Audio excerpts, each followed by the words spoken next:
ದೂರು ಅಂದರೆ ನಿನ್ನೆ ಎಲ್ಲ ಏನಾಗಿದೆ ಮೀಡಿಯಾದಲ್ಲೆಲ್ಲ ನೋಡಿದ್ದೀರಾ. ಅದ್ರ ಬಗ್ಗೆ ನನ್ನ ಬಗ್ಗೆ ತೇಜೋವಧೆ ಮಾಡಿದ್ದಾನೆ. ಅದ್ರ ಬಗ್ಗೆ ಮಾತಾಡೋಕ್ಕೆ ಬಂದಿದ್ದೀನಿ ನಾನು.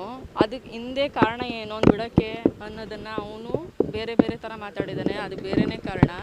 ಅವನು ಸ್ಟಾರ್ಟಿಂಗಿಂದನೂ ಹೇಳ್ತಾ ಇದ್ದೀನಿ ನೋಡಿ, ಮದುವೆ ಅವನು ನಮ್ಮದೇನು ಲವ್ ಮ್ಯಾರೇಜ್ ಎಲ್ಲ ಏನಿಲ್ಲ, ಅರೇಂಜ್ ಮ್ಯಾರೇಜೇ. ನಾನು ಒಪ್ಕೊಂಡಿದ್ದನ್ನೇ ನಮ್ಮ ಮನೇಲಿ ಮಾಡಿದ್ದು. ಮತ್ತು ಅವ್ನು ಕೇಳಿದ ಕಡೆನೇ ಬೆಂಗಳೂರಲ್ಲೇ ಮಾಡಿಕೊಟ್ಟಿದ್ದೀವಿ. ಅವನೇನು ಒಡವೆ ಕೇಳಿದ್ದ, ಬ್ರೇಸ್ಲೆಟ್ ಕೊಟ್ಟಿದ್ದೀವಿ, ಉಂಗುರ ಕೊಟ್ಟಿದ್ದೀವಿ, ಸೂಟ್ ಕೊಟ್ಟು ಮದುವೆಯಲ್ಲಿ ಅವನು ಎಲ್ಲಿ ಕೇಳ್ತಾನೆ ಚೌಟ್ರಿ ಬೆಂಗಳೂರಲ್ಲಿ ಅಲ್ಲೇ ಮಾಡಿಕೊಟ್ಟಿದ್ದಾರೆ ನಮ್ಮ ಮನೇಲಿ. ಅಷ್ಟೆಲ್ಲ ಆದಮೇಲೂ ಲಾಸ್ಟಲ್ಲಿ ಊಟ ಸಾಲಿಲ್ಲ ಕೆಲವ್ರಿಗೆ. ಆವಾಗಿಂದ ಸ್ಟಾರ್ಟ್ ಮಾಡಿದ್ದು ಅವರಮ್ಮ. ಮೇಯ್ನ್ ಅವರಮ್ಮ, ಅವಳ ತಂಗಿ, ಇವನು 3 ಜನನೂ ನನಗೆ ಏನೆಲ್ಲ ಹಿಂಸೆ ಕೊಟ್ಟಿದ್ದಾರೆ ಅಂತ ಹೇಳ್ತಿದ್ದೀನಿ. ಮತ್ತು ಅದಾದಮೇಲೆ ನಿಮ್ಮ ಮನೆ ಮದುವೆಯಿಂದ ಸ್ಟಾರ್ಟ್ ಆಗಿದ್ದು. ನನ್ನ ಮಗ ಒಬ್ಬನೇ ಮಗ ಇದ್ದ, ಒಳ್ಳೆ ಕಡೆ ತರ್ತಿದ್ವಿ, ನನ್ನ ಮನೆ ಕೊನೆಯವ್ರು ಊಟ ಸಾಲಿಲ್ಲ, ಇಷ್ಟೆಲ್ಲ ಮರ್ಯಾದೆ ಹೋಯ್ತು ಅಂತೇಳಿ ಸ್ಟಾರ್ಟ್ ಮಾಡಿದವಳು. ನೆಕ್ಸ್ಟು ಅದರನ್ನೇ ಕಂಟಿನ್ಯೂ ಮಾಡಿದ್ರು. ನೆಕ್ಸ್ಟು ನಾನು ಒಂದು ತಿಂಗಳಲ್ಲಿ ಯಾರಾದರೂ ಪ್ರೆಗ್ನೆಂಟ್ ಆಗೋಕ್ಕೆ ಸಾಧ್ಯನಾ? ನಾನು ಡೇಟ್ ಆಗಿದ್ದಕ್ಕೆ ಏನು ಪ್ರತಿ ತಿಂಗಳೂ ಇದೆ. ನಾನು ಹಳ್ಳಿ ಕಡೆ ಕೊಡ್ತಾರಲ್ಲ ತಟ್ಟೆ ಲೋಟ ಚಾಪೆ, ಅದು ನನಗೆ ಕೊಟ್ಟಳು. ಅವಳು ಮಗಳು ಆದರೆ ಹೊರಗಡೆ ಎಲ್ಲ ತಿರುಗಾಡ್ಬೋದು. ಕೇಳಿದ್ರೆ ನಮ್ಮ ದೇವರು ಮನೆ ದೇವ್ರಿಗೆ ಸೊಸೆರ್ ಕಂಡ್ರಾಗಲ್ಲ, ಹೆಣ್ಣು ಮಕ್ಕಳು ಮಾತ್ರ ಓಡಾಡ್ಬೋದು ಅಂತ. ಅಲ್ಲಿ ಏನಾದರೂ ಹೇಳಾಯ್ತಾ ದೇವ್ರಂಗೆ ಅಂತೇಳಿ. ನೆಕ್ಸ್ಟು ಖಂಡಿತ ನೆಕ್ಸ್ಟ್ ಬಂದು ಏನಾಯಿತು, 3 ತಿಂಗಳು ಮತ್ತೆ ನಾನು ಪ್ರೆಗ್ನೆಂಟ್ ಆದೆ. ಆದಮೇಲೆ ಅದು ಒಂಥರ ಇದು, ಅವಳ ಮಗಳಿಗೆ 18 ವರ್ಷ ಮಕ್ಕಳಿರಲಿಲ್ಲ. ನೆಕ್ಸ್ಟು ನಾನು ಪ್ರೆಗ್ನೆಂಟ್ ಆದಮೇಲೆ ಅವಳು ಮಕ್ಕಳಾಯಿತು. ಇವಳು ಮೊನ್ನೆ ಬಂದವಳಿಗಾಯ್ತು, ನನ್ನ ಮಗಳಿಗಿಲ್ಲ ಅಂತ ಅದರಿಂದ ಶುರು ಮಾಡಿದ್ಲು. ಮತ್ತು 3 ತಿಂಗಳು ನಾನು ಪ್ರೆಗ್ನೆಂಟಲ್ಲಿ ಅವಳು ಗಂಡ ತೀರ್ಕೊಂಡ, ಆಕ್ಸಿಡೆಂಟಾಗಿ ತೀರ್ಕೊಂಡ್ರು. ಅದಕ್ಕೆ ನಾನು ಹೊಣೆ. ಇವಳು ಬಂದು ಕಾಲುಗಳಿಗೆಯಲ್ಲಿ ನನ್ನ ಗಂಡ ತಿನ್ಕೊಂಡ್ಲು ಅಂತ ಪ್ರತಿದಿನ ಹಿಂಸೆ ಕೊಡೋಕೆ ಶುರು ಮಾಡಿದ್ಲು. ಇವಳು ಎಷ್ಟು ದಿನ ಅಂತ ಸಹಿಸ್ಕೊಳ್ಳೋಣ. ಅವಳು ಗಂಡ ಸತ್ತಿದ್ದ ದಿನ ಅವನ ತಂಗಿ ಮಗನೇನೆ ದುಡ್ಡು ಎತ್ಕೊಂಡು ಹೋಗಿದ್ದಾನೆ. ಅದಕ್ಕೂ ನಾನೇ ಕಾರಣ ಅದೇ. ಇವ್ರ ಮನೆಯವ್ರು ಕೊಟ್ಟು ಕಳಿಸ್ಬಿಟ್ಟಿದ್ದಾಳೆ ಅಂತೇಳಿ ಅದನ್ನು ಗಲಾಟೆ ಮಾಡಿ ನೆಕ್ಸ್ಟ್ ಬಂದು ದಿನ ಇದೆ, ನಿನ್ನ ಗಳಿಗೆಲಿ ನೀನು ಬಂದು ಕಾಲುಗಳಿಗೆ ನನ್ನ ಗಂಡ ಸತ್ತ ಎಷ್ಟು ಅಂತ ಹಿಂಸೆ ತಳೋಣ. ಸ್ನಾನಕ್ಕೆ ಹೋದ್ರೆ ನೀರೆಲ್ಲ ಕಾಯಿಸ್ಕೊಳ್ಳೋದು, ಅಂಡೆ ಒಲೆದು ಒಳಕ್ಕೆ ನೀರು ತುಂಬಿಡೋಳು. ನನಗೂ ಸಹಿಸಕ್ಕೆ ಸಾಕು ಕೊನೆಗೆ. ಆಮೇಲೆ ಇನ್ನೂ ಒಂದು ಹೇಳ್ತೀನಿ, ಒಬ್ಬ ಗಂಡಸು ಹೊರಗಡೆಯಿಂದ ಬಂದರೆ ಸ್ಟಿಕ್ಕರ್ ಎಲ್ಲಿರುತ್ತೆ? ಬನೀನಿಲ್ಲ, ಒಳಗಡೆ ಇತ್ತು. ನಾನು ಕೇಳಿದ್ದಕ್ಕೆ ನಾನು ಮದುವೆ ಮನೆಗೆ ಹೋಗಿದ್ದೆ, ಎಲ್ಲೋ ಆಗಿರಬೇಕು, ಮೇಲೆ ಶರ್ಟ್ ಮೇಲೆ ಇರುತ್ತೆ, ಒಳಗಡೆ ಹೆಂಗೆ ಹೋಗುತ್ತೆ ಅಲ್ವಾ? ಮಾಡಿರೋದು ಕಂತ್ರಿ ಕೆಲಸಗಳೆಲ್ಲ ಇವನು. ನಾನು ಮನೆ ಒಳಗಿದ್ದವಳಿಗೆ ಹಿಂಗೆ ಈ ಥರ ಸಂಬಂಧಗಳೆಲ್ಲ ಬೆಸೀತಾನೆ. ಅವ್ರ ಅಪ್ಪ ಇದ್ದ ಆ ಟೈಮ್ಲಿ, ಅವನು ಆಫೀಸ್ಗೆ ಹೋಗ್ತಿದ್ದ. ಅವನು ಒಂದು ಆಫೀಸಲ್ಲಿ ಒಂದು ಹುಡುಗಿ ಜೊತೆ ಅಫೇರ್ ಇತ್ತು, ವಿ ಅಂತ ಕೈಲಿ ಕುಯ್ಕೊಂಡಿದ್ದಾನೆ, ಬೇಕಾದ್ರೆ ನೀವು ಗಮನಿಸಿ. ಅದು ನನಗೆ ಗೊತ್ತಾಯಿತು, ಅವನು ಹೇಳ್ಕೊಂಡಿದ್ದ. ನಾನಂದೆ ಮದುವೆಗೆ ಮೊದಲೇ ನೀನು ಹೆಂಗಾದರೂ ಇರೋ, ಮದುವೆ ಆದಮೇಲೆ ಕರೆಕ್ಟಾಗಿರು ಅಂತ ನಾನು ಹೇಳಿ ಒಪ್ಕೊಂಡಿದ್ದೆ. ಅದೆಲ್ಲ ಆಯಿತು. ಕಂಟಿನ್ಯೂ ಅವಳು ಮೆಸೇಜ್ ಇದೆ, ಈಗ ಪ್ರತಿಯೊಂದೂ ತೆಗೆಸಿ, ಅವನದು ಕಾಲಿಷ್ಟ ತೆಗೆಸಿ ಮೆಸೇಜ್ ಮಾಡೋದು ಹುಡುಗಿ ಜೊತೆ ಅದೆಲ್ಲ ಆಗಿ ಅವ್ರ ಅಪ್ಪನಿಗೂ ಗೊತ್ತಾಗಿ ಅವರು ಬೈದರು. ಕೊನೆಗೆ ಅವಳ ಅಮ್ಮ ಹೆಣ್ಣಲ್ವಾ, ನನ್ನ ಮಗ ಗಂಡಸು, 5 ಜನ ಮಾಡ್ಕೊಳ್ಳಿ ನಿನಗೇನಕ್ಕೆ ಅಂತ ಹೇಳ್ದ. ಅದು ತಪ್ಪಲ್ವಾ? ಅದಾದಮೇಲೆ ಇವಳಿಗೆ ಯಾವಾಗ ಟಾರ್ಚರ್ ಕೊಡೋಕೆ ಶುರು ಮಾಡಿದ್ನೋ, ನಾನು ಸ್ಟೇಷನ್ಗೆ ಹೋಗ್ತೀನಿ ಅಂತ ಹೇಳಿದ್ದಕ್ಕೆ, ಆ ಸ್ಟೇಷನ್ ನಮ್ಮ ಮಾವನ ಮನೆ ಇದ್ದಂಗೆ ನೀನು ಹೋಗು ಅನ್ನೋನು. ಹೋಗಿ ಕಂಪ್ಲೇಂಟ್ ಕೊಟ್ಟಿದ್ದೀನಿ, ಅದು ಇಲ್ಲಿ ಕಾಪಿ ಇದೆ, ಏರೋಳಿ ಸ್ಟೇಷನಲ್ಲಿ ಕಂಪ್ಲೇಂಟ್ ಕೊಟ್ಟಿದ್ದೀನಿ. ಅವ್ರು ಹೇಳಿದ್ರು, ನಿನ್ಗೆ ಇಷ್ಟೆಲ್ಲ ಟಾರ್ಚರ್ ಆದಮೇಲೆ ನೀನು ಬಾಳಿಸ್ಕೋಕ್ಕೆ ಯೋಗ್ಯತೆ ಇಲ್ಲ ಅಂದಮೇಲೆ ನಿನ್ನ ಹೆಂಡ್ತಿನ ನೀನು ಸಪ್ರೇಟಾಗಿ ಕರ್ಕೊಂಡೋಗಿ ಇಡ್ಸ್ಕೊಂಡು ಸಾಕು, ನಿನ್ನ ತಾಯಿ ಮನೇಲಿ ಯಾಕೆ ಬಿಡ್ತೀಯ, ನಿನ್ನ ತಾಯಿ ಅವಳ ಗಂಡನ ಮನೇಲಿ ಇರಲಿ ಅಂತ ಹೇಳಿದ್ರು. ಅದಾದಮೇಲೆ ಸರಿ ನೀನು ಸ್ವಲ್ಪ ದಿನ ಊರಲ್ಲಿ ಇರು, ನಿಮ್ಮ ಮನೇಲಿ ಸ್ವಲ್ಪ ದುಡ್ಡು ಇಸ್ಕೊಬಾ, ಬೇರೆ ಮನೆ ಕರ್ಕೊಂಡು ಹೋಗ್ತೀನಿ, ನಾನು ಸ್ವಲ್ಪ ಅಡ್ಜಸ್ಟ್ ಮಾಡ್ತೀನಿ ಎಂದವನು. 3 ತಿಂಗಳಾದರೂ ಬಂದಿಲ್ಲ. ತಕ್ಷಣಕ್ಕೆ ಡಿವೋರ್ಸ್ ಪೇಪರ್ ಕಳಿಸಿದ್ದಾನೆ ಮನೆಗೆ. ಕಳಿಸಿದ್ಮೇಲೆ ಈಗ ಮತ್ತೆ ನಾವೆಲ್ಲಿ ಮಾತಾಡೋಕ್ಕಾಗುತ್ತೆ? ನಾವು ಕೋರ್ಟ್ಗೆ ಹೋಗ್ಬೇಕು. ಕೋರ್ಟಿಗೆ ಹೋಗಿದ್ದೀನಿ, ಅಲ್ಲೆಲ್ಲ ಮಾತಾಡಿ ಆಯಿತು. ಏನು ಕಾರಣ? ಅದರಲ್ಲಿ ಏನಾರು ಕೊಟ್ಟಿದ್ನಾ? ನನಗೆ ಅಕ್ರಮ ಸಂಬಂಧ ಅಂತ ಕೊಟ್ಟವನ ಡಿವೋರ್ಸಲ್ಲಿ ತೆಗೆದು ನೋಡಿ.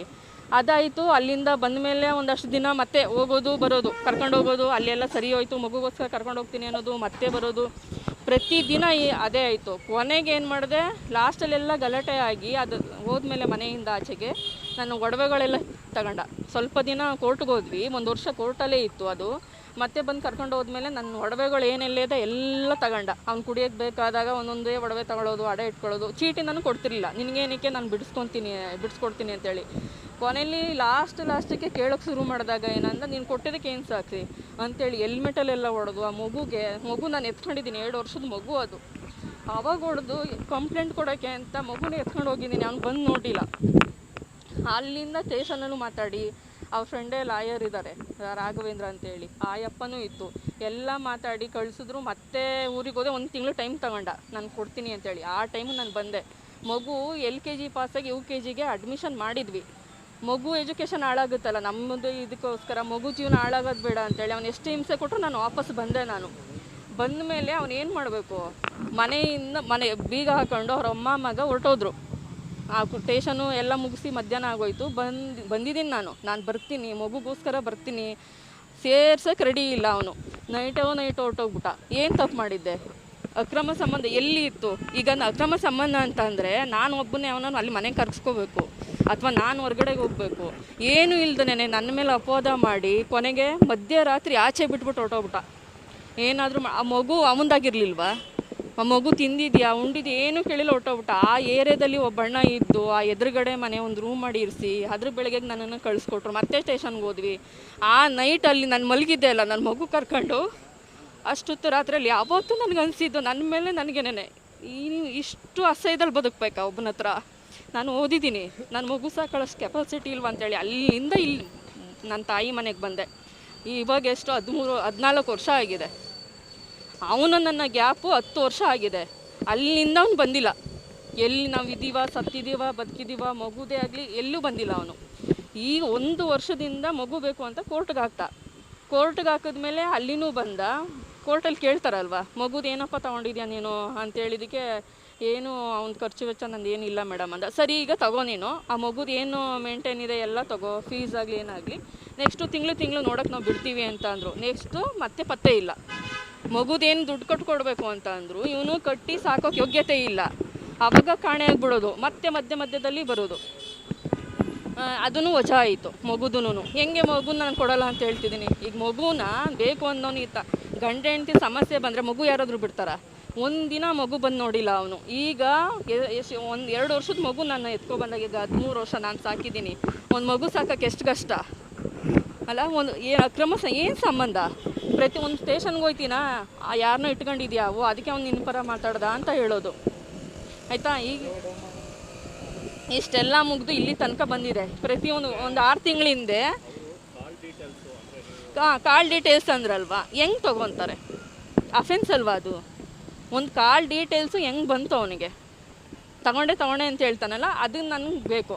ನೆಕ್ಸ್ಟು ಅವನು ಸಾಕೋಕ್ಕೆ ಯೋಗ್ಯತೆ ಇಲ್ದೇ ನಾನು ರೋಡಿಗೆ ಬಿಟ್ಟೋಗಿದ್ದು. ಅವ್ರ ಅಪ್ಪ ಇರೋ ತನಕ ಅಷ್ಟೇ ಅವ್ರ ಮನೆ. ಸತ್ತ ಮೇಲೆ ಇವಂದೇ ತುಂಬ ಚಟಗಳಿದೆ. ಇಲ್ಲಿ ಸ್ವಲ್ಪ ಹೇಳ್ತಾ ಇದ್ದೀನಿ, ಇನ್ನೂ ಬೇಜಾನಿದೆ ಅವನ ಕತೆಗಳು. ಅದರಲ್ಲಿ ಅವನು ಮತ್ತೆ ಸಾಕಬೇಕಾಗುತ್ತೆ ಅಂತ ಬಿಟ್ಟೋದವನು ಮತ್ತೆ ಬರಲಿಲ್ಲ. ಅದನ್ನು ಬಿಟ್ಟು ನನ್ನ ಮೇಲೆ ಏನಕ್ಕೆ ಅಪವಾದ ಹೊರಿಸ್ಬೇಕು ಅವನು? ನಮ್ಮ ಶಾಸಕ ಅಂದರೆ ನಮ್ಮ ಮಳವಳ್ಳಿ ತಾಲೂಕು, ನಾನು ಆ ತಾಲೂಕಿನವಳೇನೆ, ಗೊತ್ತಿರಲೇ ಇರುತ್ತೆ, ಎಲ್ಲರಿಗೂ ಗೊತ್ತಿರುತ್ತೆ. ಹಂಗಂದ ತಕ್ಷಣ ಇಟ್ಕೊಂಡ್ಬಿಡ್ತಾರ. ಈಗ ಇಲ್ಲ ಪರಿಚಯ ಇಲ್ಲ ನನಗೆ ಗೊತ್ತಿದೆ. ಈಗ ಒಬ್ಬ ತಾಲೂಕು MLA ಅಂದರೆ ಹಳ್ಳಿಯವರು ಗೊತ್ತಿರಲ್ವ ನಮಗೆ? ನಾನು ಅದೇ ತಾಲೂಕಲ್ಲಿರೋಳು, ಗೊತ್ತಿದೆ. ಬಟ್ ಇವನು ಹೇಳ್ದಂಗೆ ಯಾವುದೇ ಸಂಬಂಧಗಳು ಇಲ್ಲ ನನಗೆ. ಇವನು ಸಾಕೋಕ್ಕಾಗದೆ ನನ್ನ ಮೇಲೆ ತೇಜೋವಧೆ ಮಾಡಿ ಈ ಥರ ಮಾಡ್ತಿದ್ದಾನೆ. ಇಲ್ಲಿ ತನಕ ಒಂದು ಸರಿಗೆ ಕೋರ್ಟಿಗೆ ಬರಲ್ಲ ಅವನು. ಈಗ ಬೇಕು ಅಂದರೆ ಕೋರ್ಟ್ ಡೈವರ್ಸ್, ನಿಮ್ಮ ಎದುರಿಗೆ ಹೇಳ್ತಿದ್ದೀನಿ, ಅವನು ಸಾಕೋ ತಾಕತ್ತಿದ್ದಿದ್ರೆ 10 ವರ್ಷ ಬೇಕಿತ್ತು ಅವನು ಕೋರ್ಟಿಗೆ ಬಂದು ಅವನು ಡೈವರ್ಸ್ ತಗೊಳ್ಳೋಕ್ಕೆ. ತಗೊಂಡು ಯಾವಳ್ನಾರು ನಿಮ್ಮ ಮುಂದೆನೇ ಹೇಳ್ತಿದ್ದೀನಿ, ಈಗ ಸೆಕೆಂಡೇ ಯಾರನ್ನಾರು ಕರ್ಕೊಬಂದು ನನ್ನ ಮುಂದೆ ತಾಳಿ ಕಟ್ಟಲಿ ಅವನು. ನಾನು ಬೇಡ ಅಂದರೆ ಕೇಳಿ, ಈಗಲೇ ತೊಗೊಬರಲಿ ಡಿವೋರ್ಸ್ ಪೇಪರು, ನಾನು ಸೈನ್ ಮಾಡಿಕೊಡ್ತೀನಿ. ಈಗ ಹೇಳಿದ್ದಾನೆ 20 ಲಕ್ಷ 30 ಲಕ್ಷ ಎಲ್ಲಿ ಕೇಳಿದ್ದೀನಿ? ಅದು ಯಾವಾಗ ಸರ್ ಹಾಕೋದು? ಯಾವ ಟೈಮಿಗೆ ಕೇಳ್ತಾರೆ? ಇವ್ನು ಕೋರ್ಟಿಗೆ ಬಂದಿಲ್ಲ ಅಂದರೆ ಲಕ್ಷ ಕೊಡುವಂತ ಯಾರು ಕೇಳ್ತಾರೆ? ಏನಕ್ಕೆ ಇಷ್ಟೆಲ್ಲ ಸುಳ್ಳು ಹೇಳಬೇಕು? ಒಂದು ಹುಡುಗಿ ಜೀವನ ಹಾಳು ಮಾಡಿ ಅವಳ ಮೇಲೆ ಇಷ್ಟೆಲ್ಲ ತೇಜೋವಧೆ ಮಾಡಿ ಬದುಕಬೇಕಾಗಿವರೆಲ್ಲ.